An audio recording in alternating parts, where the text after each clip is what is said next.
Hey guys, Footy Manager TV here. Welcome to episode number 8 of my FC Barcelona FIFA 16 career mode series. And we are back after a few days of not uploading this series.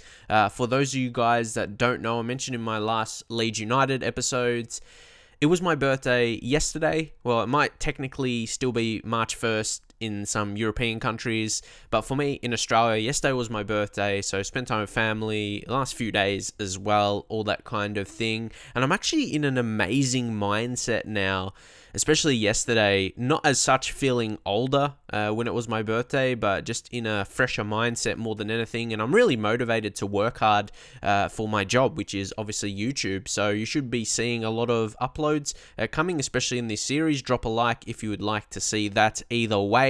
But heading into this very important Champions League game, we do get the opening goal. Initially, the strike from Sergio Busquets led to the header from Suarez. It was a decent shot. Busquets, he's got a decent shot on him, or at least better than I expected for a defensive midfielder, not a player that scores too many goals. But it led to that opportunity. Luis Suarez scores his first goal in the Champions League. This is a must-win because we really need to go far in the Champions League. I want to win it, ideally. At least get to the final in the first season. My goal for the first season is to win the league and then Champions League. If somehow we don't win it in the first season, it's not doom and gloom. But if we win the league, I'll be really happy with that. But we did make some changes about 20 minutes to go. Would be nice to score from the corner here. Leo puts it in. Leo Messi. Neymar had the initial opportunity. But then it's Luis Suarez with a smashing strike. And in the box, with that kind of strike, as a goalkeeper, you're not going to be stopping Luis Suarez with a strike like that, with that kind of power and direction. Especially, when he was just getting up from basically trying to save the initial attempt, which he didn't need to because it came off the crossbar. But Suarez, second goal today, second goal in the Champions League, looks to be continuing his goal-scoring form, but he's starting to carry it into Europe now. Mark Bartra falling down in the box there, had no idea what was going on. But we're going to hold on to it here, hold on to the 3 points, convincing win, and we should be pushing into the top 2 in the group, because obviously Roma and Bayer Leverkusen, they would have been playing against each other. So we'll see their result, see what happens. But with the 3 points, either way, I'll be taking one of their positions. So we'll see there. Roma got the win, probably expected at home, and we do push into second. We're also seconds in the league as well, very, very close. Next game in the league is really, really important, actually. You can see second in the group stage. Now, I'm just going to go through some other teams also, but it's still close. We could still finish third and maybe not make it, maybe end up Europa League. No idea what's going to happen, but obviously high expectations to do so, to get into the knockout stages and actually go far, as I mentioned, reach the final is probably a goal. That's the goal, really. But moving on to a very important league game against Eibar, they're 13th. We really have to be beating them, especially as we could go top after this game with the game in hand, only 2 points below Real Madrid. So this game was really, really important, but still I had to make some rotations. Arda Turan, I think I might decide to start him in the team, starting 11 above Oliver Torres. He's better rated, and Turan, it says he's like right midfield, but he's a central midfielder in essence as well, because he's not really pacey as a wide man. He's better as a central player in my view. But here, this doesn't look too promising. They have a man all by himself. I think I covered it well then, and he took the strike, and the goalkeeper couldn't save it. I thought I made the best decision there because I was relying on Ter Stegen to make the save near post, which you've got to rely on the goalkeeper. You like to think goalkeepers can make those saves, had to cover the other man. So that's why he decided to take the strike, really. Not the greatest start to the game as well. Poor first half up until this point. Couldn't create many chances. And in that position, Ter Stegen, you've got to be doing better. So pressure, maybe, even though he just got a clean sheet, he had a decent game against Shakhtar, made a few saves. He got over a 7 rating, actually.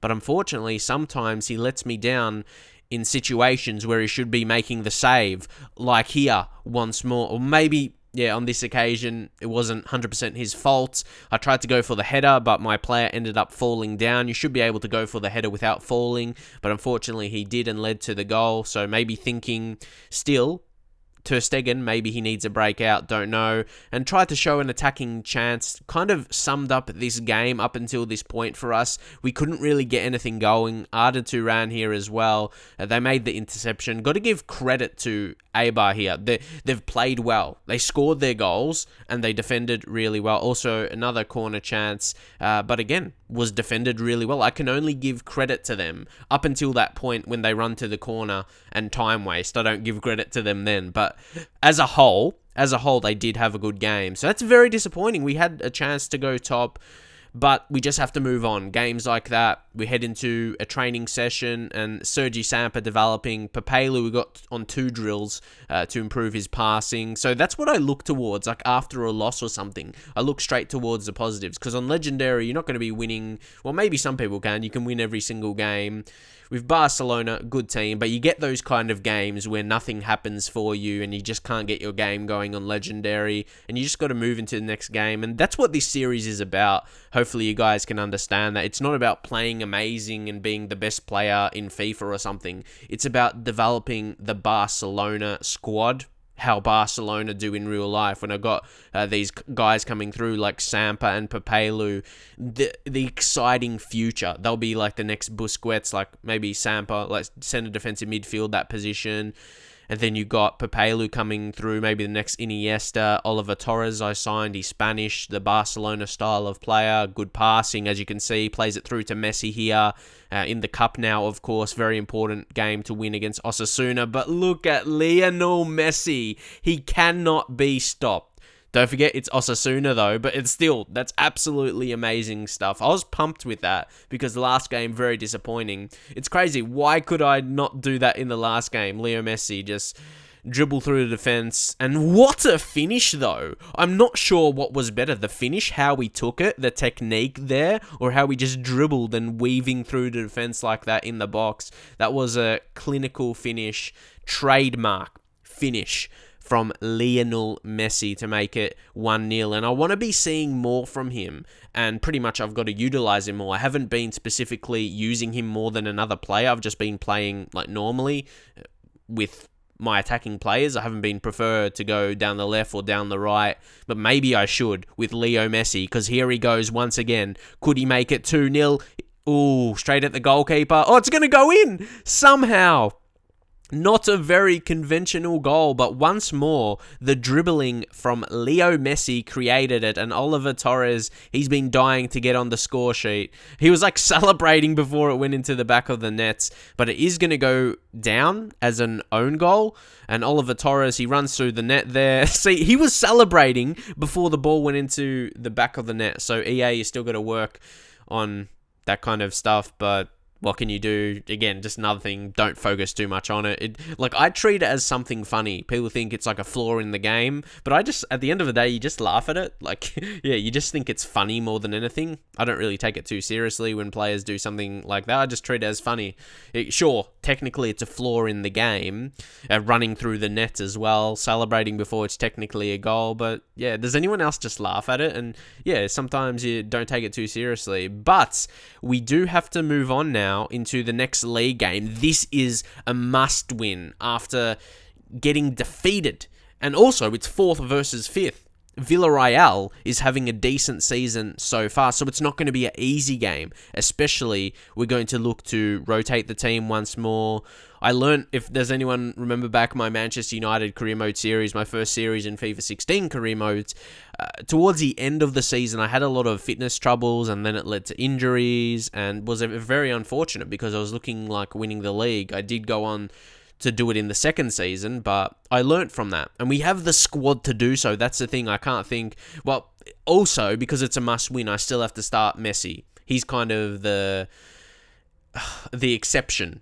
You want to be playing Messi in most games because he can win you games like he's done so far. Arda Turan with the strike, almost. And I was shocked that it not that it wasn't a goal, but it went that close. It hit the post, so Neymar's shot, I didn't get enough power on it, unfortunately. But once more, 60 minutes through, not being able to create, we had that one good chance. Maybe later in the game, though, it's to Messi. That's what I thought at this point. No, I just have to go to Messi again. And through his dribbling once more, the defense can't contain him. They slid in. That's a penalty every day of the week. Didn't get the ball, sliding in the box, deserved yellow card. Just take a look at the replay so you can see that. Clearly missed the ball and got him.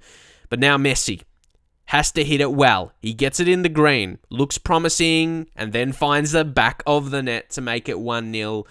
I wouldn't say we were handed a penalty and handed a lead in this game. It was a deserved penalty, obviously, because the defender slid in. But I feel as though I can draw penalties well, like with how I dribble with those kind of attacking players. Probably since FIFA 15, I remember my Inter Milan career mode, I was able to win penalties well with those kind of players. I had Shaqiri and those kind of types. I could win penalty. Maybe it's my style of dribbling in the box, that kind of thing. I don't use skill moves too much, but just the general dribbling with players like that with Messi, as you can see, can do it pretty well. And the 1-2 with Suarez, Leo Messi shapes up and then he finishes in the last minutes of the game to make sure of it. But once more, it wasn't a clinical Barcelona performance, but we had some good pieces of play and we finished once more. I was really impressed with that chance later in the game. Obviously, Villarreal were going for it, going forward. And Leo Messi, he's starting to score some goals now, isn't he? Impressed with his performances. I am trying to use him a bit more, and we just need to clear this out of defense. They had a late opportunity there, but the referee calls time on it. It was a good performance. It wasn't special, but we took our chances well when we got them. Of course, the first one was from a penalty, and that probably led Villarreal to going more attacking. But again, we deserved the penalty. We created the opportunities.